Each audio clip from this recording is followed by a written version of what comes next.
Yeah.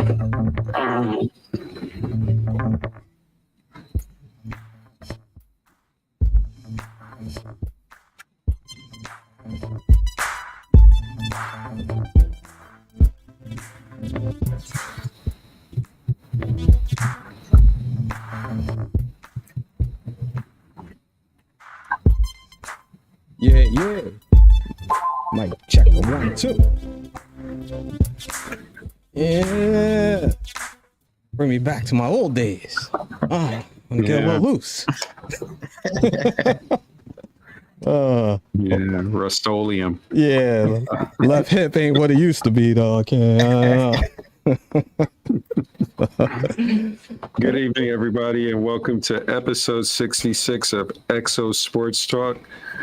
Tonight, we have some good topics, some teams that are hurting, and some teams that really made you just scratch your head on Sunday. But we're going to first start off with Terry. How you doing, Terry? Hey, what's going on, guys? How y'all doing tonight? Good to see you. Brian. Good. Brian, and how are you tonight? I am doing well, man. Doing well. That's awesome. Tonight we're without Emerson and Malcolm. We hope to get them back next week. As they say, the working man. Or shall we say the working men. But we're going to start it off with Terry. Tell them about the subscribe button, please. Yep. Exo Sports Talk would like to thank all our current viewers and subscribers for their support. For those of you checking us out for the first time, we're currently streaming on all your favorite podcast platforms.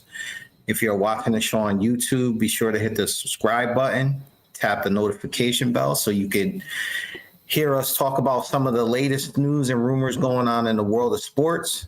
And if you like what you hear from the channel, please share it with your friends by clicking that share button. And as always, feel free to join in on the conversation where you could post your comments or call 475-221-5006 to join in on the conversation. And I also want to, Exo Sports would like to give a shout out to Debbie Gamble, who's in the chat tonight. What's up, She Deb? says, hey guys, good to see you and congratulations on episode 66. Awesome. Thank you so much. Gotta give her congratulations too, because she's been right with us through thick and thin. Yeah. So 66 for you too, Deb. Yeah, that's for sure. Amen. Thank you, Deb. Guys, Major League Baseball. Talk around the bases. The Yankees took 2 out of Boston and took 2 out of a 3-game series against the Tampa Bay Devil Rays. Terry, do you think the Yankees can hold on? Yeah, I think they can hold on. And I think all you Yankee fans that were panicking can kind of calm down a little bit now and, focus on what's, I don't want to say it's the most important thing, but you got a player on your team that's looking to tie a record, if not break the home run record by Roger Maris. So, you guys should be focusing on that. As Aaron Rodgers would say, relax. Yeah. Brian. Yeah, they'll hold on. They got the firepower. It's all about the playoffs. That's when it starts for the Yankees. That's when the pressure will kick in, and the chips will fall where they may. And I'm not looking for them to cash in either. But over in the Central, it's only 4.5 games. The Cleveland Guardians are in first place. Mm-hmm. Yeah. Chicago White Sox are in second place, 3 games back. Yep. And the Minnesota Twins, they're finally doing nothing. Out of the last 10 games, they're 4-6. Yep. The Guardians are 8-2 in their last 10 games. and the White Sox are 7-3. What say ye, Brian? Yeah, I've been blasting this out since the beginning of the season. This is my team right here. But this week and next week will be the tell all, because they're going to be playing I think maybe 4 or 5 games against the Guardians. They actually played one today and they beat them, so that was big. And like I said, I've been chirping this since day one. So I'm not surprised. They just got to get healthy, stay healthy, and see if they can make the push in this last, maybe, was it like 20 games maybe? We'll see if they can make that push. What say ye, Terry? I don't think they're going to do it. And I'm just saying that because Brian's rooting for him. But no, on a serious note, they've been playing some really good baseball of late. And like Brian said, this series is big for them coming up. So we'll see what happens. But if they don't do what they're supposed to do, I'll let you know about it, Brian. I'm sure you will, man. I'm sure you will. Now, the interesting, we talked about this before the All-Star break about Dusty Baker winning Manager of the Year. Mm-hmm. Well, I think we can say now we can give him the trophy and the cigar and a bottle of champagne to go with it. Yeah.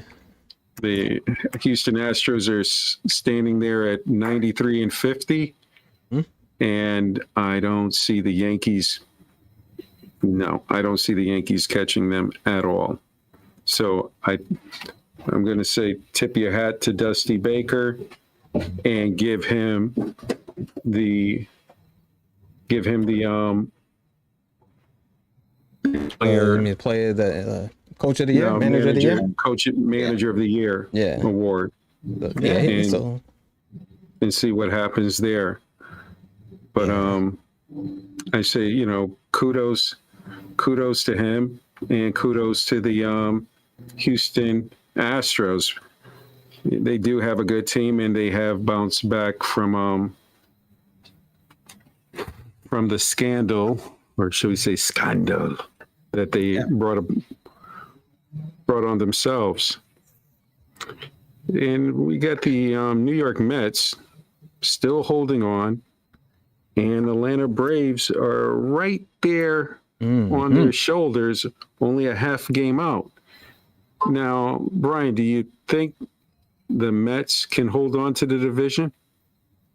I honestly, I don't think they will. To me, they are something of like Tyson in his heyday. He had a fighter come in, and he was walking down the aisle, and he had that glass eye when he was getting ready to get into the ring. And it was just a matter of when. That's all it was. It wasn't, how long is he going to stay in there? Is it going to be a round, 15 minutes, seconds, what? And that's what I think. I think the Mets are starting to feel the pressure a little bit, but it'll be interesting to see if they can. But once again, it all starts back to zero once you get into the playoffs. So Mets tip their hat for that. They're in there. So go with that. And Terry?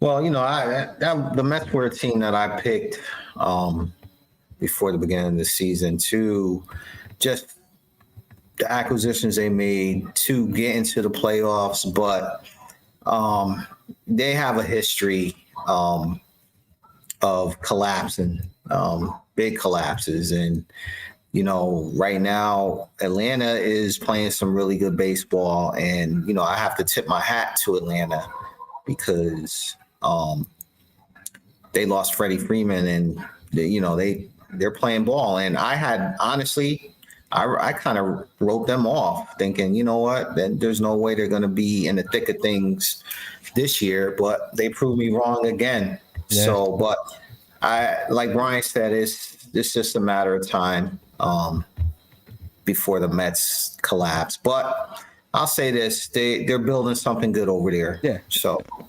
Mm-hmm. Yep. And the last 3 games for the Mets are on a 3-game losing streak. The Atlanta Braves are on a 1-game losing streak. Mm-hmm. And out of the last 10 games, the Mets are 4-6. The Atlanta Braves are 6-4. I'm about to say. Yeah. So the Braves are really not helping themselves because the Mets are giving it to them on a platter to here, take it.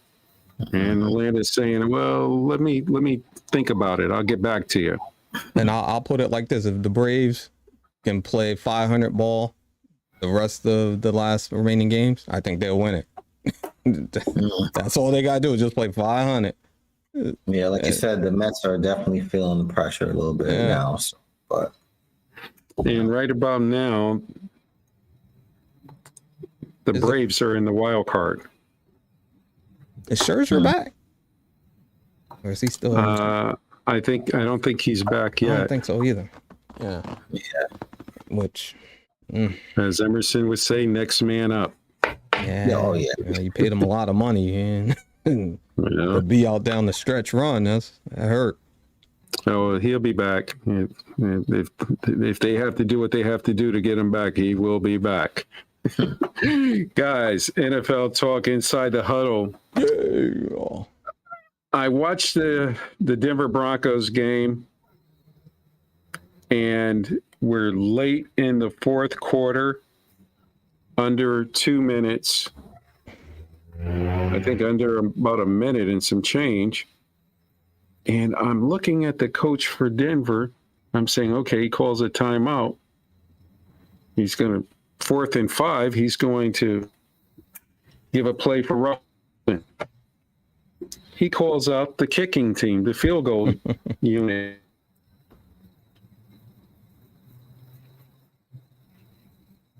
Yeah. And he dropped out. But yeah, what he was saying, I think he was saying he was surprised that the coach just ran the clock down and brought in the kicker. Yeah, I think everybody was surprised. I don't think anybody that was watching the game. I even think the Denver Broncos were surprised. Yeah, but you know, it was. I saw the interview after the game. He said that it was on 3rd down. He felt that they were in good position for the field goal.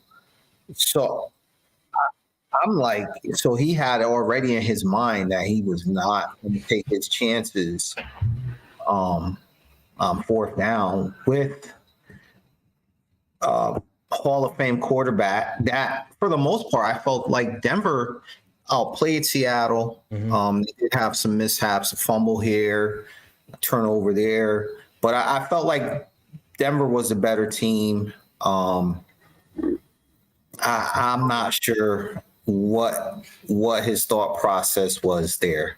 Again, 4th and 5, Russell Wilson make things happen with his arm. If nothing's there, he could have made something happen with his legs as well. So, it's just tough loss. And I needed Seattle to lose, so everybody in the 49ers division would have had a loss, but it didn't happen. Didn't happen for you. Tears on his pillow. Yeah, and the way I looked at it was, to me, it was almost like deja vu from Pete Carroll taking the ball out of, well, he actually did. It was vice versa, I should say. Oh, yeah. Instead of giving the ball to the running back, he put it in Russell Wilson's hand. This one, he took the ball out of Russell's hand. And I give him credit, as Emerson would say, one of the phrases, he had moxies for trying it, because I didn't even think the kicker would even get that close. But he missed it twice. So once he missed it the first time, you would have thought he would have had maybe I might want to rethink this. But he's like, no, I'm going to go for it again. We're going to do it. And he did. With 3 timeouts left, too. You know, that was... I don't know. And once he started letting the clock run down and then he called the timeout after 30 seconds ran off, I was like, oh, he's just kicking field goal. Yeah. You can just see it. You know what's at times I'm beginning to some of the I think we're losing you. Yep. So, well, I don't know what he was actually saying, but probably saying his interconnection is not great right now. No, he's back. He's back. Guess who's back? Yeah. So we got to put you. It's almost as if you're watching. It's almost as if you're watching a John Madden video game. This does not make any sense. 4th and 5. The odds of making a 64-yard field goal attempt are not in your favor. You're paying Russell Wilson. You just gave him an extension of $140 million. Mm-hmm. Mm-hmm. Yeah. His job to try to get 5 yards. Yeah. I could see if you had a quarterback that you didn't trust, and that's what you're basically saying. I don't trust you to get 5 yards. Yeah. Yeah. Yeah. And like T said, he had timeout, so can't blame it on that. And to me, it must be something in that division with head football coaches. Yeah, something's going on. You've got the San Diego Chargers coach last year that was calling 4th down, whatever side of the field he was on, he's going for it. Now you've got one that went to the same diner and said, I'll order the same menu, but I want something better. Give me the 64-yard field goal attempt, please. Mm-hmm. And if I'm the owner, I'm calling you in my office on Monday and say, wait a minute. I just cut a check for Russell Wilson for the next 3 years for $140 million. And you're going to do what? Mm-hmm. You're going to go for a 64-yard field goal attempt? That's $165 million. Don't change 20 mil. Yeah. I'm sorry. As the owner, I'm going to say, tell me, did Russell Wilson hurt his elbow? Did he break his ankle? Was it windy? Did he blow out his knee? Please tell me something was physically wrong with him. Is he on some kind of psychotic medicine that I don't know about? That you didn't trust him on 4th and 5? We're not talking about 4th and 10. 4th and 5. If you lose the game, people can deal with that. Yeah. That was something to be debated. Yeah, like you said, you paid him all the money. And, yeah. And I would say if it was a 50-yard field goal, maybe you could say, all right, his first game of the season, he's trying to build some confidence in his kicker, but not 64 yards. Sorry. You know. What I will say, though, is he learned that probably in the dome, his kicker is good for 65 all day. Because that was outside. Yeah, true. Oh, boy. That was a long kick. Yeah. That was an insane kick. If what some of these coaches are going to realize, this is what you're putting on your resume if you lose your job. Yeah. Well. Oh, you were the guy that went for the 64-yard field goal attempt. Can you tell me why you did that? Yeah. Yep. So, man, I don't know. Some coaches, I don't know. And to me, they saying they want to go youth as far as head coaches go. Give me an old man that's got better sense not to try something like that. Yeah. Yeah. Well, let's hope that he doesn't make it. Let's hope that a decision like that in the future is not made, and that he learned from I'll say not a mistake. I'll just say from experience. You would hope. I don't know. Yeah. Good luck with that. Yeah. Don't know, man. Because I don't think it's looking good at all. Because if you're making decisions like that, you will lose the team real quick. Yeah. Yeah, like T said though, they basically they won that game. They just some miscues and fumbles, and that basically lost the game. Yeah, and you don't get brownie points for that. Nope. You lost. They lost. Yeah. Guys, Dallas Cowboys Dak Prescott will not go short-term injured reserve following the thumb surgery. Monday, Cowboys general owner Jerry Jones told 105.3 The Fan on Tuesday morning. So they're saying that Dak is going to miss at least about 6 games. Mm-hmm. Terry. I mean, from the sound of it, Would you try to get a quarterback?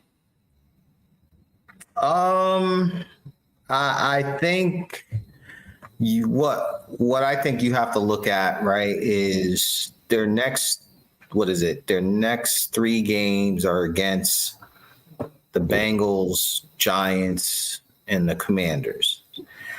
Now, I would like to think if Ezekiel Elliott gets the opportunity to have the ball in his hands more because Dak Prescott is injured, which I think should happen, I like to think that they can win at least 2 out of the 3 games, right, with Cooper Rush at quarterback. Now, with that being said, I'm not sure what information Jerry Jones has where he thinks Dak will be back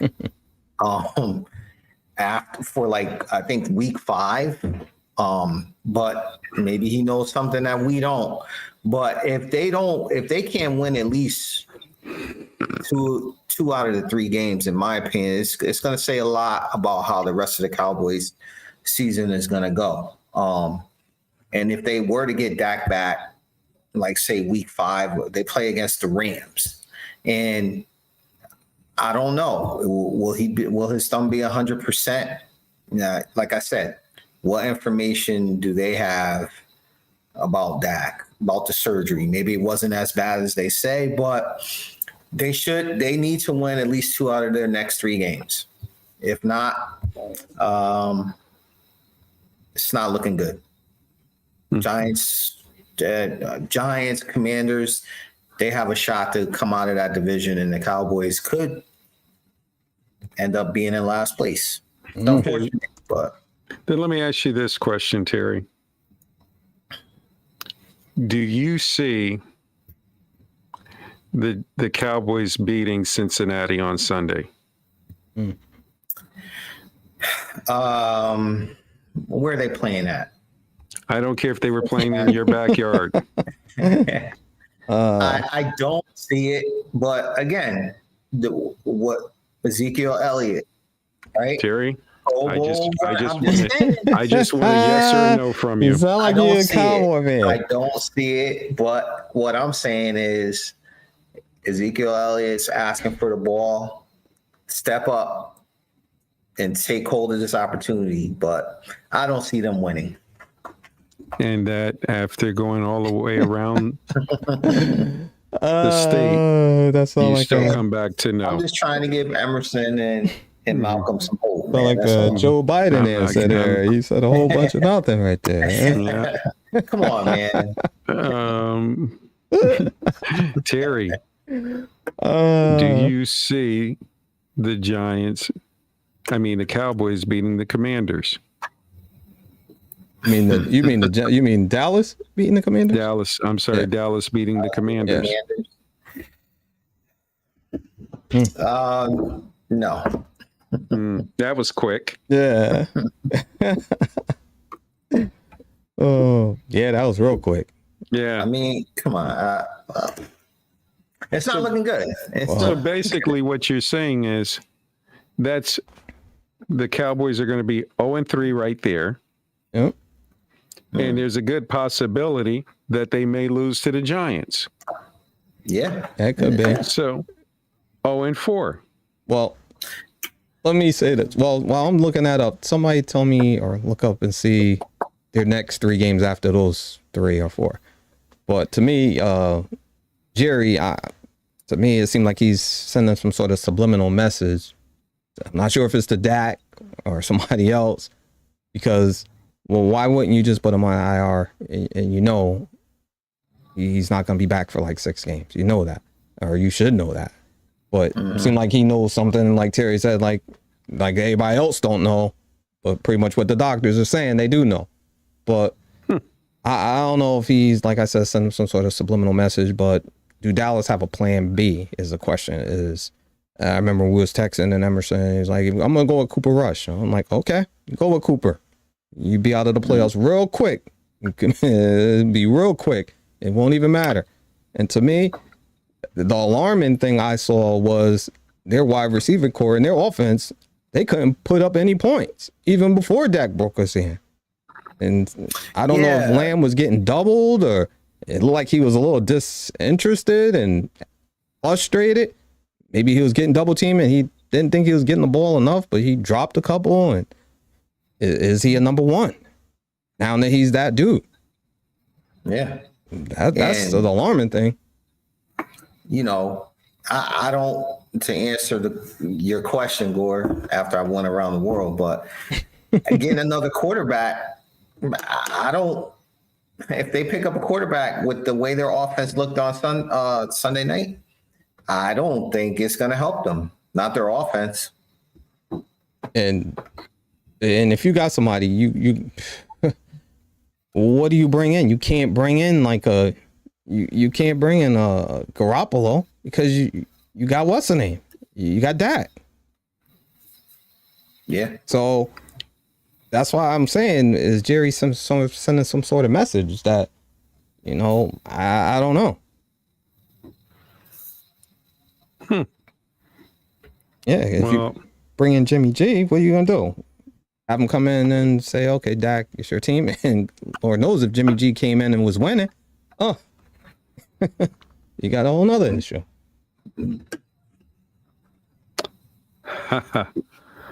Yeah, I don't see nothing. You don't see nothing what? The Cowboys have Cincinnati on Sunday. Yep. Washington Commanders. Yep. Detroit Lions. Mm-hmm. You would So think. Those are the 3 games after that? The one that we mentioned? I believe so, but I could be wrong. Yeah. But no matter what, from the Cowboys, I see nothing. Well, it's all about, can they stay in the hunt? Can they stay in the hunt? That's it. Absolutely not. But I look at Jerry Jones like this. Jerry Jones is a businessman. Yep. So you have the Bengals up next, the Giants, as Terry said, in Washington. Yep. Okay. Yep. So right there, I'm going to say 0-4. Then you have the Rams. Yeah, well, Then you have the Eagles. yep. Boy, That's 0-6 right there. that's tough. I think they'll win they're 2. I in think they'll trouble. win 2 of those somewhere. You think the Cowboys are going to beat the Rams with Cooper Rush? No, if I had to pick a game, I would say, You probably go with the Giants. well, the Giants and maybe Washington, maybe. But yeah. Good luck with that. But no, I just said maybe. But Well, well, don't go to FanDuel. Come to me and place your bet. yeah, I mean, you just, again, right? I mean, you have other veterans on that offense that are asking for the ball. You would expect them to step up. But I just, this might be, to me, the Cowboys offense is not as strong as they used to be. And that's with Dak at quarterback, just based off of what I saw Sunday. If you're looking for something out of Ezekiel, good luck. He's, in my eyes, he's not a number 1 running back anymore. He hasn't been a number one running back in the last 3 years. Time's up. Well, the good thing is they got two. Yeah. Yeah. So Yeah, that's the problem, though. They're still treating him like he's a number one, and he's not. And when you're treating him like a number one, he's getting the ball too much. well, And that only hurts the team. he's gonna be getting on the ball a lot more now. Yeah. Yep. Yeah. Both of them. Oh, Guys, TJ Watt. When I saw TJ Watt go down, I said, oh no. I said, dark days are ahead for Pittsburgh. and when, it wasn't that he went over to the sidelines and, they pulled the hood over him. He was just like, get me out of here. I'm in pain. And I said to myself, yeah, I'm in pain too. Because Cincinnati wasn't ready for that defense in the first half. yeah. Pittsburgh came to play in that first half. And because you have only 3 preseason games and nobody doesn't really want to play their starters that much. And so it's like on the job training. And these guys Pittsburgh's defense was coming after them like it was the Steelers from the Steel Curtain era. Mika was all pro. TJ Watt jumping up in the air, intercepting the football. Cam Hayward. Yeah. It was a beautiful thing until with only 4 seconds to go, they scored a touchdown, and I said, forget this. I was just furious. I went upstairs, angry, blah, blah, blah. And I come back down about 20 minutes later, and it's 5 seconds in overtime. Pittsburgh's up for the field goal attempt with 5 seconds left. 53-yarder. Kick is up, is good. And I'm like, are you kidding me? They won? Oh. But, guys, what did you think about TJ Watt going out? Brian. It was a travesty. It was devastating. It hurt me much as it hurt him. And Mike Tomlin, I was encouraged for the defense, but I was disencouraged, and I felt for Tomlin in regards to if your defense gives you 5 turnovers, and the points that they put up it was ridiculous. And then I looked at some of the stats. Steelers, they had 61 offensive plays. Cincinnati ran 94. And if you have 5 turnovers or you gain 5 turnovers, you think you will have more offensive plays than the other team. And that defense scored some points for you. So it was the same old with the offensive coordinator. And to me, if Tomlin has any kind of control over that or any say-so on it, I think he may have to press those buttons. But I'm going to see. We're going to give him another game. But to me, I seen the same thing, short passes. They wasn't even converting for third downs. They was 4 for 15. Cincinnati was 8 for 16. They were at least 500. So put that in perspective. Running game. Najee had 10 carries. Claypool has 6 carries. Like, how is that possible? How is that even possible? Something's wrong with that right there. So to me, Tomlin, I would tell that offensive coordinator, leave your credentials on the table, get your playbook, and get the freak frack and the heck out of here, because that's going to be their downfall. The defense, like Aaron said, they played lights out, but they were tired. They were tired. You got injuries because they're on the field too much. Yep. And that's one of my biggest fears. You can tear down a defense by sending them back out there because the offense is going 4-out. Yeah. Terry. Yeah, I mean that's a big blow. I mean he's the backbone of that defense. You know, you like you guys both mentioned, when the defense is playing lights out like that, you got to put points on the board. Yeah. You know, to be honest with you, when your defense is playing like that, the game should be a blowout. Yeah, exactly. You know, it shouldn't even have been that close. It should have never came down to a field goal.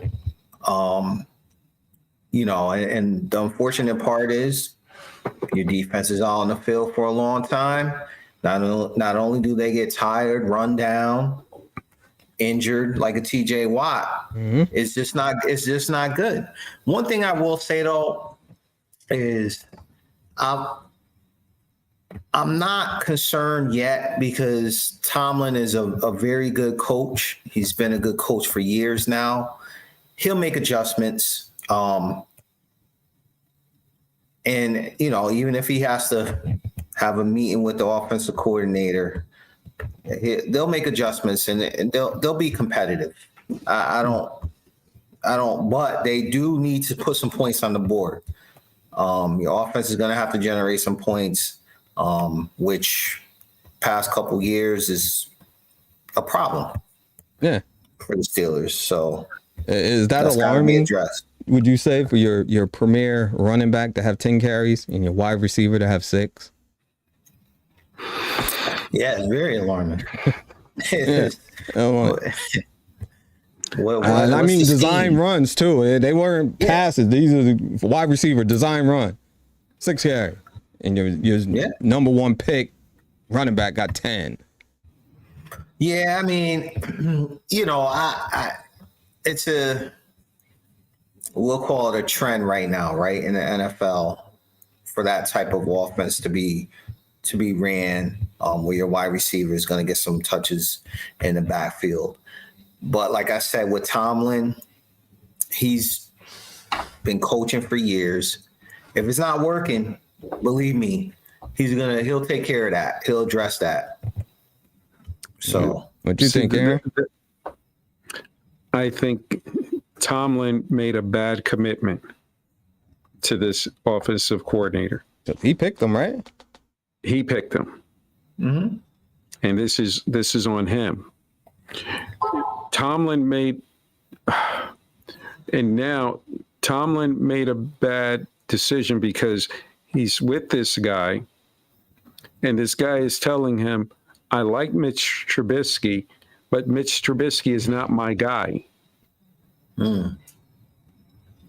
My guy is on the bench, number 8.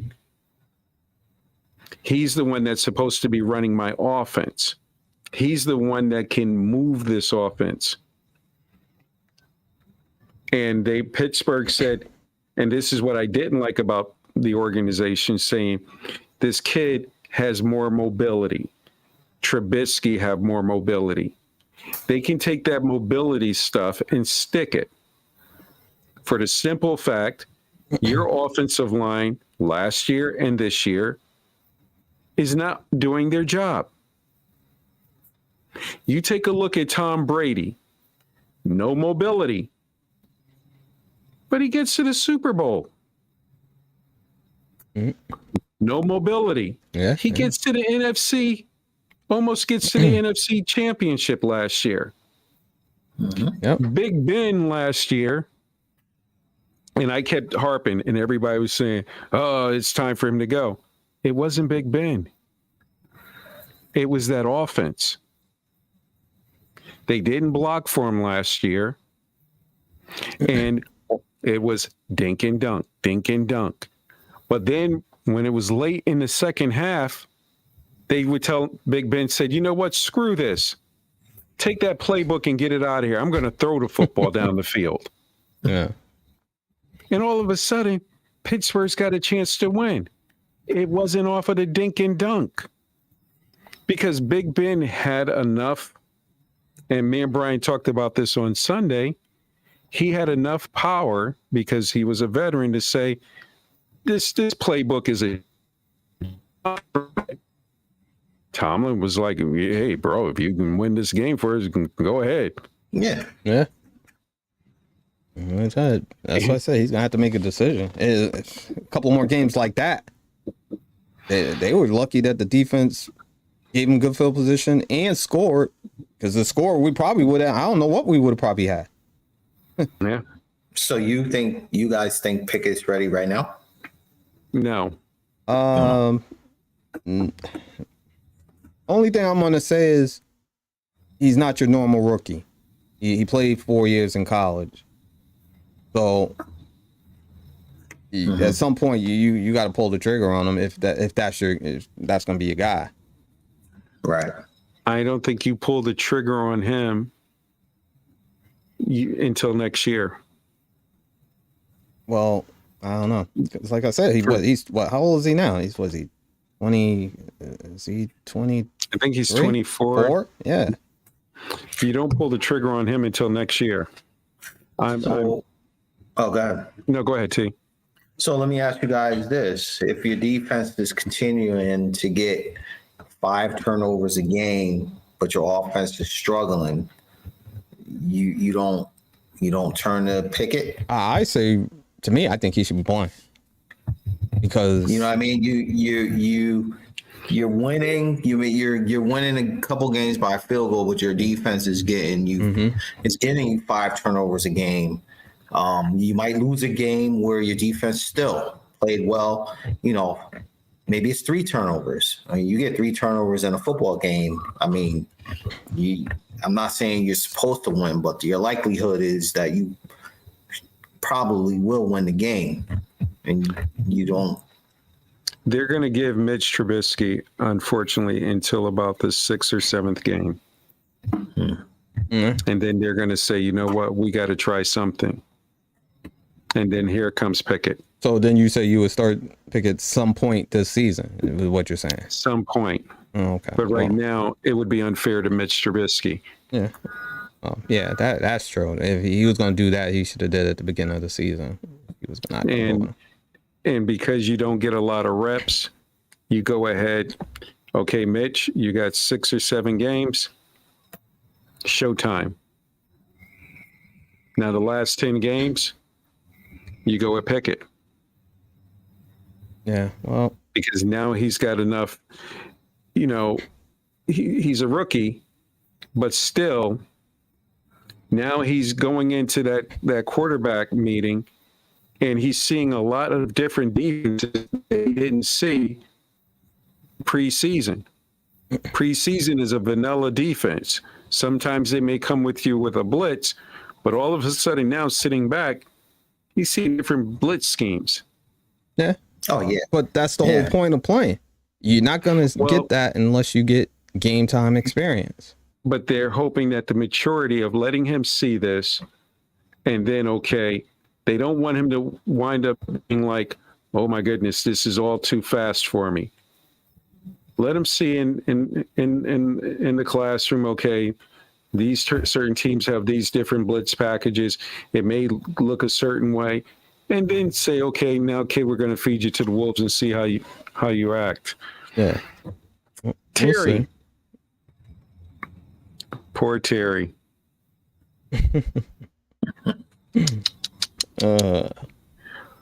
I saw Fields on the field sliding on his belly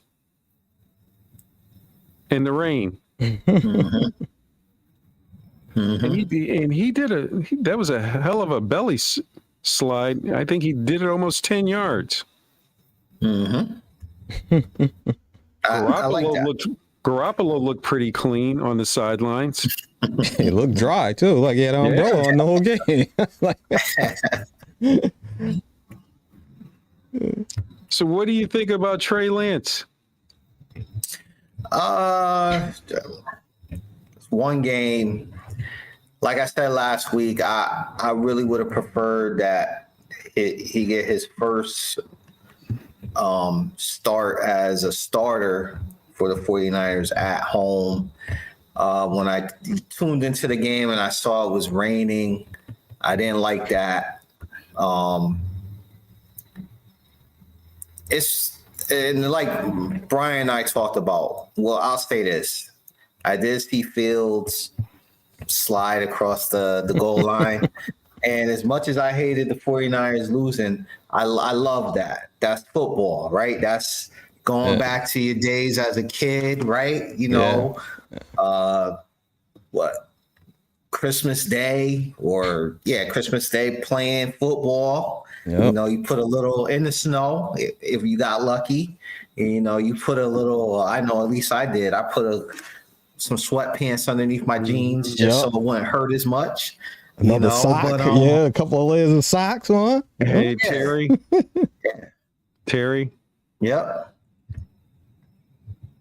I'm a grown man. I pay for the Sunday ticket. Yeah. I want to see a win. I don't want to see. I care about. Well, you know, I mean, I'm just saying. I'm a grown man that paid that Sunday, and when I paid that Sunday ticket, you know what I want? I want results. I want to win. I don't go back thinking about my youth days of out in the rain. I recall, or out in the snow throwing snowballs. No, I didn't like playing out in the cold as a kid. It sucked then. These grown men are out there playing. They're getting paid. I mean, that's the essence of football, though, right? Yeah.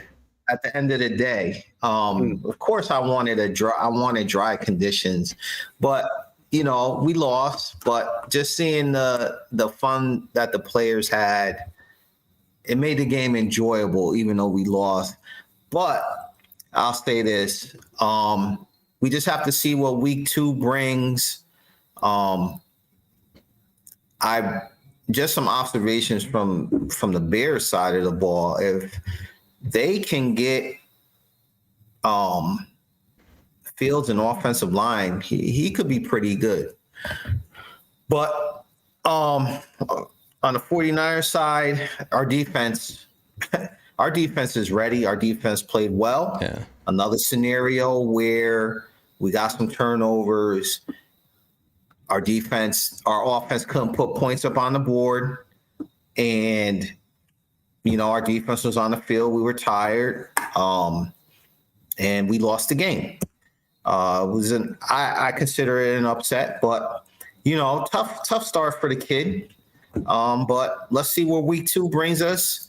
And, you know, this is what I feared, though. I mean, after week 1, I was on a couple of the forums online, and there's some 49er fans that are a little upset right now because we do still have Garoppolo on the team. And a couple of the comments were, well, we got Garoppolo for 1 year. Let Trey sit that one more year. And Garoppolo has the experience. And he may not be the best quarterback in the league, but they win when he's on the field. So, T, I hate to interrupt you. Is Garoppolo ready to play? I don't think he's ready. No, fans, right? It's the fans. The fans just want results, man. They don't. They pay for that Sunday ticket. Yeah. So, but we'll see what happens week 2. I'll say this: a loss in week 2. There's going to have to be some decisions made. You know what's going on. But I'll also say this, like Brian said, the kid's going to have to get his knock somewhere. You know, even Troy Aikman came in and didn't look good his rookie year. So you either take your lumps now or you take them later. And that's how I look at it. I agree with you, T, and that's what I was going to say, because ain't many teams getting a Justin Herbert where your rookie just come out the box, blowing it out the box. That ain't happening a lot. So that's when we was talking about Pickett a little bit. I'm like, you're going to have to get those lumps at some point in time to get the growth that you need, because you're just stalling yourself. And I thought Trey Lance got it was just a bad scenario. It was bad weather. It was on the road. So you couldn't really evaluate him. I thought both young quarterbacks did fairly well for the cards that they was dealt out there. But that was a classic game that Madden would have loved to have seen, man. Yeah. The slippery field, just muddy. It was awesome. And go back into one of our previous episodes where we talked about Chicago wanting to get a dome. And a perfect example of that, how the elements of the game was just made it that much better. Yeah. You must be mad. Must be drunk that's on what whiskey. football's all about, man. Yeah. It's football about now. If you're a paying customer, you can warm, dry. Those 49ers, it never rains in California. No, don't. Oh, Tony Tones. Guys, week 2 NFL predictions. As they say, where they play for pay. Yeah. It's prediction time. Yeah. Mm-hmm. Los Angeles Chargers and Kansas City. They're playing right now. Brian, who are you going with? What the hat say, man? What it say? You see it? Yeah. Yeah. Going with the Chargers. Mm-hmm. Are we going through quick picks? What is this? Quick pick? Mm-hmm. Want me to elaborate some? No, Terry, what are you going with? Who are you going with? I'm going Kansas City. At Kansas City, I'm going Kansas City. Especially after what I saw on Sunday. Yeah. Yeah, I think I'm going to go with Kansas City. I think it's going to be a close game, though. Yeah. Should be exciting. This game, too. this might be an intriguing game. Miami Dolphins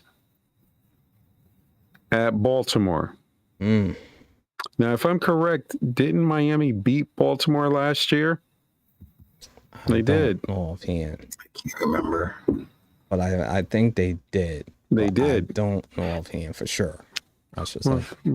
Terry, who are you going with? Dolphins or Baltimore? I'm gonna go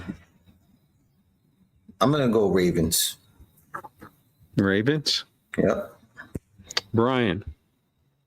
I am gonna go Ravens because I kind of know what they are. Miami, I'm still trying to find out what they are. So, looking at both team defense, I'm gonna say I'm gonna go with the Ravens because I think they're solid on the defense. But yeah, and who's your pick? So jot this down so we gotta start keeping some records here. Yeah, next Fans can week. see who to listen to put their bets on. Yeah. Yeah. Okay. So, out of the first game, we have KC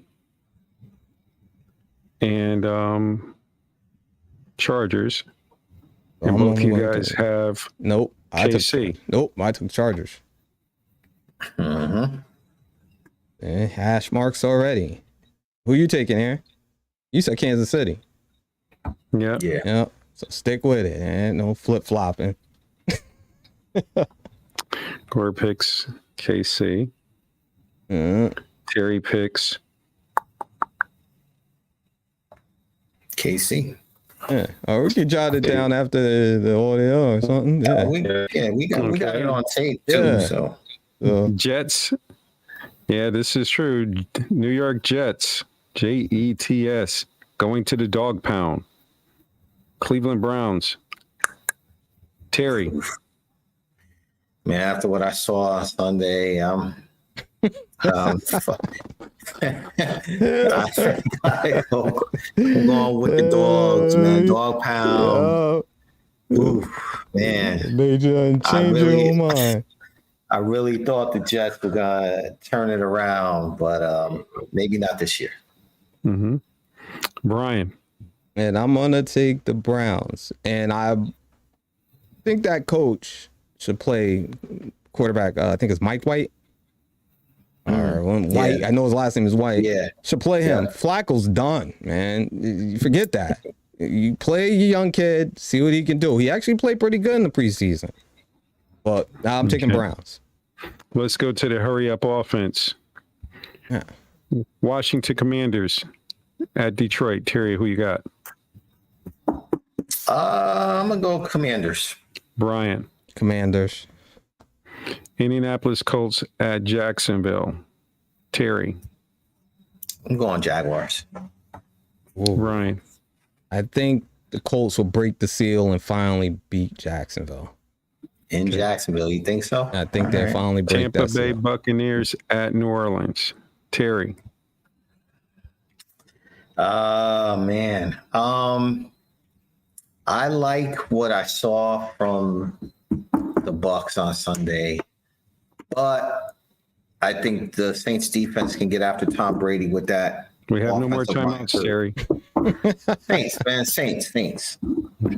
Falcons at Los Angeles Rams. Just for the record, I'm taking the Saints. Okay. Who Falcons going? at the Rams. Terry. Rams. Rams. Seahawks at the 49ers. Ooh. Who you asking? Terry. I'm 49ers. What do you expect me to say? I mean, that's why I skipped over you. I'll take the 49ers. Bengals at the Cowboys. Terry. Better not lose the Geno. Bengals. Brian. Bengals. Texans at Denver. Terry. I like Denver. Arizona at the Raiders. That's an interesting game. Oh, that could be 0-2 for either one. Who you taking? Yeah. Terry. Give me the Cards. Yeah. Brian. I'm gonna take the Raiders until they get what's the name back. D Hops. I think that offense still is trouble. Mm-hmm. 2 Monday Night Football games. Titans at Bills. Terry. Bills. They're on a mission this year. Okay. Brian. I'm gonna flip that. I'm gonna take the Titans on that one. Okay. Vikings and Eagles. Terry. Oh, another tough one. I'm gonna go Eagles. Interesting. I am gonna take the Eagles too. And I think you missed the Green Bay Bears game. So Green Bay Bears. I'm taking Green Bay. Terry. Yeah, I'll take Green Bay. Pittsburgh and the Patriots. Oh, Pitt. I'm Terry. taking Pitt.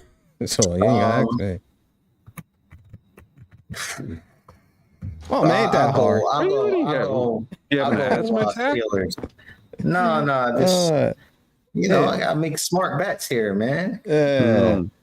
Ain't that hard, man. You going to work tomorrow? Yeah, it ain't Not that hard. smart. Brian. What? Oh, Pitt. Taking Pittsburgh. Okay. College football update. Now, it's interesting when you look at both the coaches and the AP. Now, who would you think that would be on top? You have in one rankings, you have the top 5. And the top 5 goes like this. In the AP, you have Georgia, number 1, Alabama, number 2, Ohio State, number 3, Michigan, number 4, and Clemson, number 5. The coaches say, no, Bama's number 1, Georgia's number 2, Ohio State is number 3, and they switched. They flipped it. Clemson is number 4, and Michigan's number 5. You guys go with that? Or is it still too early? It's too early, but I thought Clemson was better than 5. Yeah. That was my only gripe, I think. So if that was anybody. Yeah. I would say the same. Yeah. More games to play. The top 5 ranked teams are all 2-0. Yep. Terry, Brian, give me a quick brief on the WNBA playoffs, please. Well, this is it's do or die for Connecticut. It's a close game for the Aces. You know, I'm rooting. I was rooting for Connecticut, but you know, for whatever reason, I just have forgotten that Becky Hammond, who's the coach of the Aces, came from San Antonio, and you know, they're a well-coached team. And I like their team. They play good basketball. They remind me of the Spurs a little bit. So I think the Aces probably close it out, unfortunately. But we'll see. Brian. And I'm gonna go with Connecticut, actually, 'cause I think now that their backs are against the wall, I think they're gonna have, you know, just let their hair down and just let it all out there. I think they was a little tight, but Terry's right. The Aces, they do have a good team. Chelsea Gray, and she's looking like a queen on the chessboard. She got all the moves. She's doing everything out there. But I'm gonna take the Aces tonight. You know, root for my hometown team. Hopefully they can make it a 2-1 and see what we can get. Yeah. And you see who's got my back behind me? Who's that? Jack Lambert? Number 58, Jack Lambert. Yeah. No teeth in the front. Fearless. He would have played through a torn pec. He would have played through that. Yeah. Guys, this has been a great show. Let's see if we can get the gang back next week. Yes. Terry, please tell them about that subscribe button before the music goes on. Yes, sir. We want to thank everybody for tuning in. As always, if you see something that we can improve, please leave your comments or any suggestions for the show. But thanks for tuning in. We'll be back next week, and we'll have the rest of the band together. Thank you, everybody. And good night, and God bless. Yes. Good night. Good night, everybody.